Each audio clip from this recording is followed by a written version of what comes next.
All right. Let me see where I can stand. All right, so as y'all can tell by the title of the video, if you came from Instagram, pretty much while you're here, you want to know exactly how many puppies Lotto have, how many boys, how many girls, how many different colors we have. So we're gonna do all of that in this video right here, right now. I'm gonna try to talk as loud as I can because as y'all can tell, Lotto is breathing kind of hard right now. It's mainly because of his heat lamp. Just to give y'all some background insight, the puppies need the heat lamp because they can't control their own body temperature right now. Since Lotto, I got one crawling around my foot as I talk, but since Lotto is obviously not a puppy, the heat is not a big friend of hers. So, but she in the middle of a feeding session right now. We got half of them feeding, other half over here asleep. And like I said, I got one crawling around my foot trying to do whatever he want to do. But yeah, what we're gonna do, like I said, I'm gonna pick up every puppy, let you know if it's a boy or girl, let you know the color in case you don't already know once you see it, and then at the end, y'all will know exactly how many puppies she have. Like I said, early access. Everybody else on Instagram gotta wait until week 1. So y'all getting early access, we're gonna jump right into it. First one we got right here is a lilac tri boy. So this is a lilac tri and it's a boy. His spots that stand out, he has a white dot right here on the back of his neck. I haven't thought about what I'm gonna name him yet. I've been thinking 8 ball, because I don't know why I think of like a pool ball when I see him. You know, the pool ball is all black and he got that white circle. So I've been thinking 8 ball, but I'm not 100% sure yet. And 8 ball, I gotta use the bathroom. We're gonna make him use it here in a minute. So that's one. So we have one boy, lilac tri-coat. Next, let's see. Who I'm gonna grab for y'all? Next, let's go right here. Actually, I'm gonna grab this one.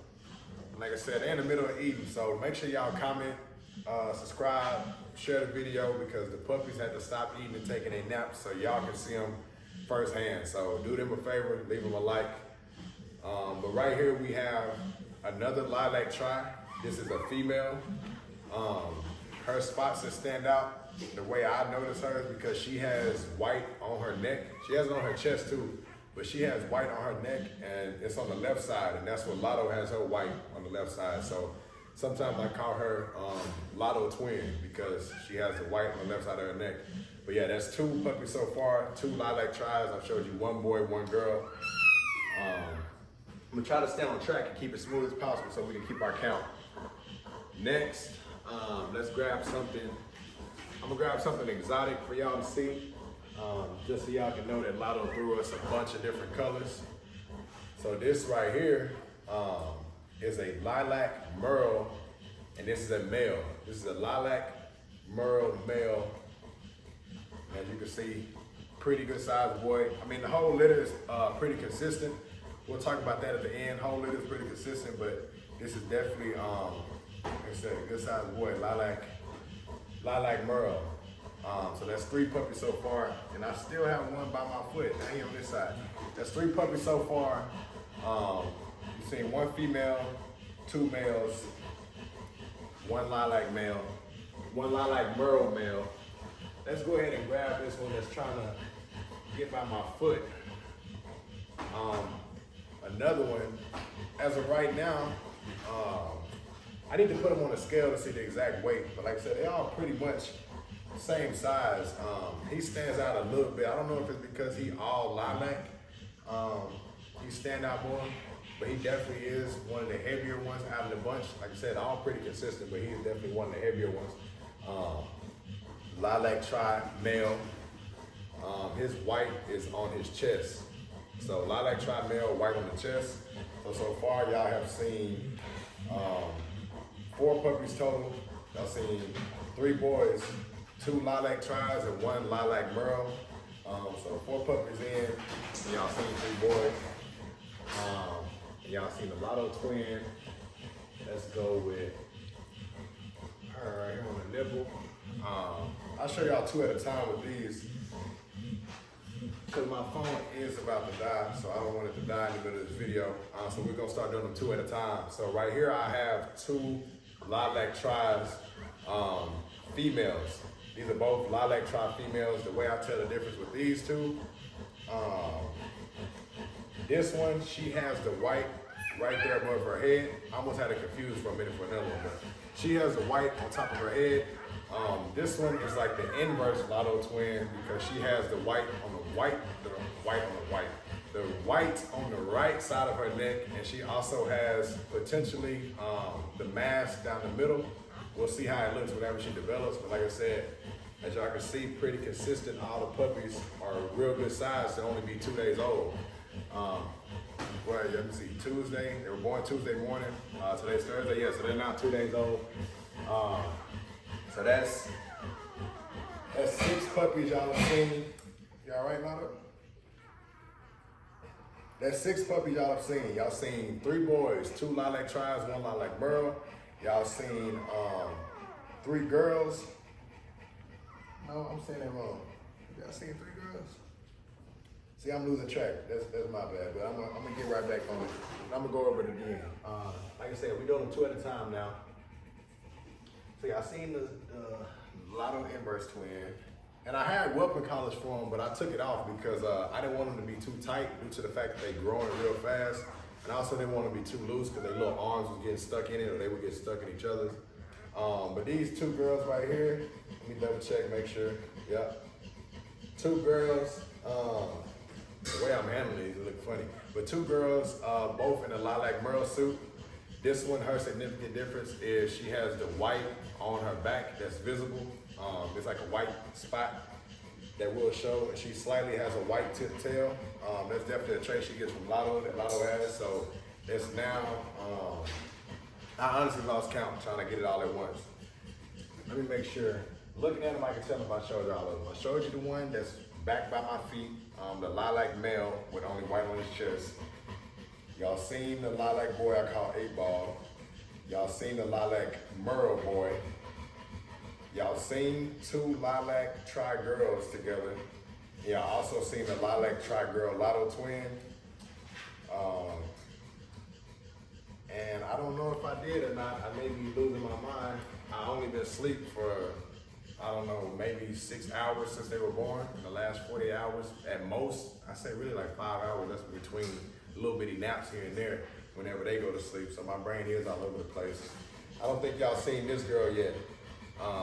If y'all haven't seen her yet, then this is a lilac merle female. Lilac merle female. She caught up pretty fast. And when they first was born, and it's common to be like this, there's nothing wrong with her or anything like that. Like I said, this is a consistent litter. They're all big puppies.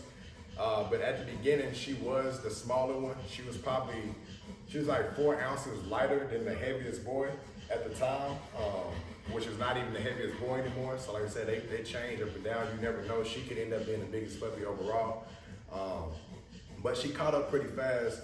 And a fun fact about her is that her weight at being born, right, even though she was the smallest in weight at the time, her weight when she was born on day 1 was the same weight as Perfect Timing, which is Lotto's first son, the Singleton, at day 2.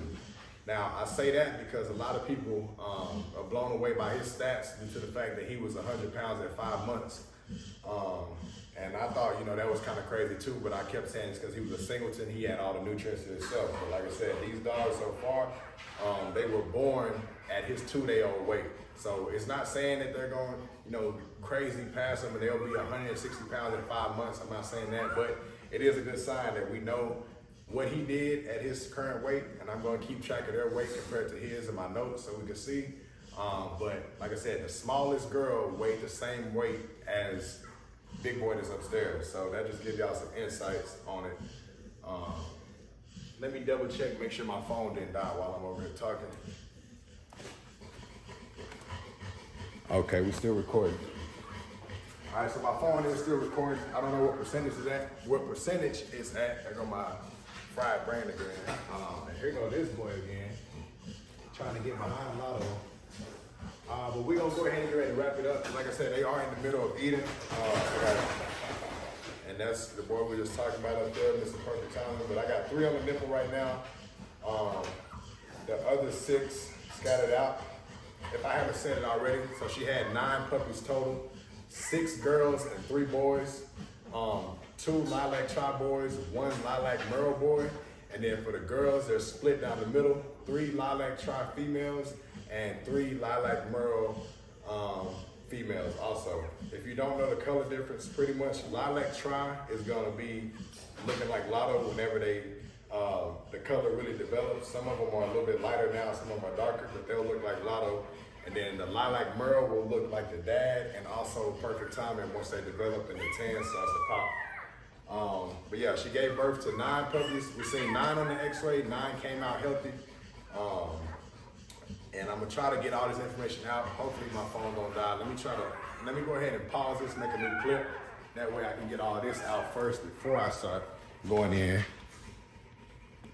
Okay, so now that I got that clip saved, I can go ahead and try to give y'all as much info as I can on all the questions that I see a lot of y'all have as far as you know, the breeding and stuff like that. So the number 1 question I see is, why did Lotto breed back to back? You know, people saying, hey, I think you should give her a break. So first thing first, the rule of thumb that we follow and a lot of other breeders follow is that whenever your female is ready to breed, you breed her back to back. You do her litters back to back and then retire.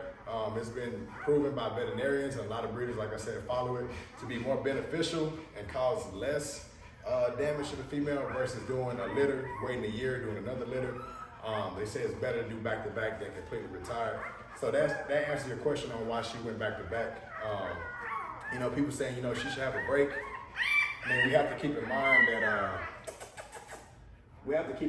her last litter was only 1 puppy. So for sure after this one, she's getting a break, because, you know, this is way different for me and her compared to only having 1 puppy.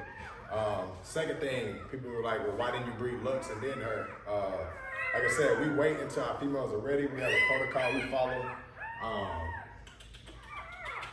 We like to wait till our female is in their 3rd heat, either in their 3rd heat or past their 3rd heat, and either 2 years old or close as we can to it. So, and it all depends on the female's heat cycle. So Lux, right before Lotto went into heat for this litter, so in the beginning of November, Lux went into her 2nd heat cycle. And keep in mind, Lux is still only 1. She won't be 2 until June. So she went through her 2nd heat cycle in November. So with that, if she goes every 6 months, that'll be December, January, February, March, April, May. Around May is when she'll be in her 3rd heat. And if she's, you know, showing that she's ready, she's showing that she's a little bit more mature out of the puppy stage, then we'll go ahead and do it. Now, as far as who she's breeding to, I can give y'all a little insight on that. So for sure, at least once for one of her breedings, she's gonna breed to Lotto's son, who's upstairs. Like I said, Perfect Timing, the one a lot of you guys know. That's who, you know, his litter kind of put us on the map. So she is gonna breed, Lux is gonna breed to him at least once. And I know whenever I post, I refer to Lux and Lotto as sisters, but they're completely different. They're not even from the same, they're not the same age, and they're not even from the same kennel. Lotto is from Dallas, with Betterville Bullies. Lux is from Florida, with Supreme XL Bullies. If we go deep into pedigree, you know, you will understand the difference, but they aren't related. So therefore, Perfect Timing is okay to breed to Lux. But in our reality, you know, really getting deep into it, even if that was like his aunt, it would still have a green light on it, depending on how close we want to breed in that line breeding. But that's a whole other topic. Potentially, Perfect Timing will breed to Lux on her first litter. For sure, one of her litters, but we're thinking about on her first one because, like I said, females, we breed them closest to 2 years old. And like I said, she'll be 2 in June. She'll be ready in May if her heat is on schedule. If it comes later, that's better, because he will also be 1 in July. And boys are ready to breed anytime from 11 months to 1 year old. So they may line up at the right time. And you know, if that happens, that happens. And that leads me to the next thing, and I'm gonna wrap it up with this. For everybody that wants to know why I chose to do a C-section instead of in-home. I was okay with doing in-home because we did it before, even though last time with Perfect Timing it caught me off guard, but in-home wasn't as bad or as stressful as I thought. So I was okay with doing it. But I'm real big on, you know, whatever happens, whatever's supposed to happen is gonna happen. So I was telling myself that whole night that if she was to go into labor that night, then we're gonna have him right here. If she held and made it to the morning, we're gonna go to the vet and do the C-section. So as you guys know, that's what she did. She ended up having a C-section. She started showing her signs, and I'm kind of repeating myself in the video that I'm about to edit and post in a minute, but she started showing signs early in the day, heavy panting, temperature drop, nesting, trying to get under there, and then those puppies, they ready to get their turn to eat. And then she held for like 10 hours because if, let's say she started at 9, we didn't make it to the vet till 7, and then they didn't even get her under the table till maybe like 8:30, so she really held for almost 12 hours. Last time with perfect timing, whenever she showed those signs, temperature drop, panting, nesting, she had him within the next 2 hours. So like I said, maybe Lotto chose to have a C-section. Maybe she knew that's what we were gonna do. Because actually, I have a clip whenever she was running around nesting and being all frantic acting, she actually went to the garage. And normally whenever she go to the garage, she want to get in the car. So maybe that was her way of telling me like, hey, I don't want to push these out, you know, take me to the doctor or whatever the case is. But that is what it is. I'm gonna end this video with that. Like I said, I appreciate y'all for everybody that's coming from Instagram, that's been following along. Appreciate y'all for staying tuned with the kennel. Like I said, I'm gonna post more frequent updates on YouTube. I'm trying to transition to being more on YouTube than Instagram. I will still post on there, but for early access, behind the scenes, stuff like that, you wanna come to YouTube and check in on it. I also start doing more for people that's been following me since you know, my barbering and all the different things that I do. I am gonna do more YouTube with that, like overall just lifestyle YouTube channel. So stay tuned for that. And yeah, like I said, y'all get early access. Everybody else won't see these puppies until I post pictures at week 1. I may do a short B-roll on Instagram just to let people know they're here. But yeah, in the meantime, stay tuned. And yeah, hopefully this clip's still recording. Let's see. Okay, bet we in there.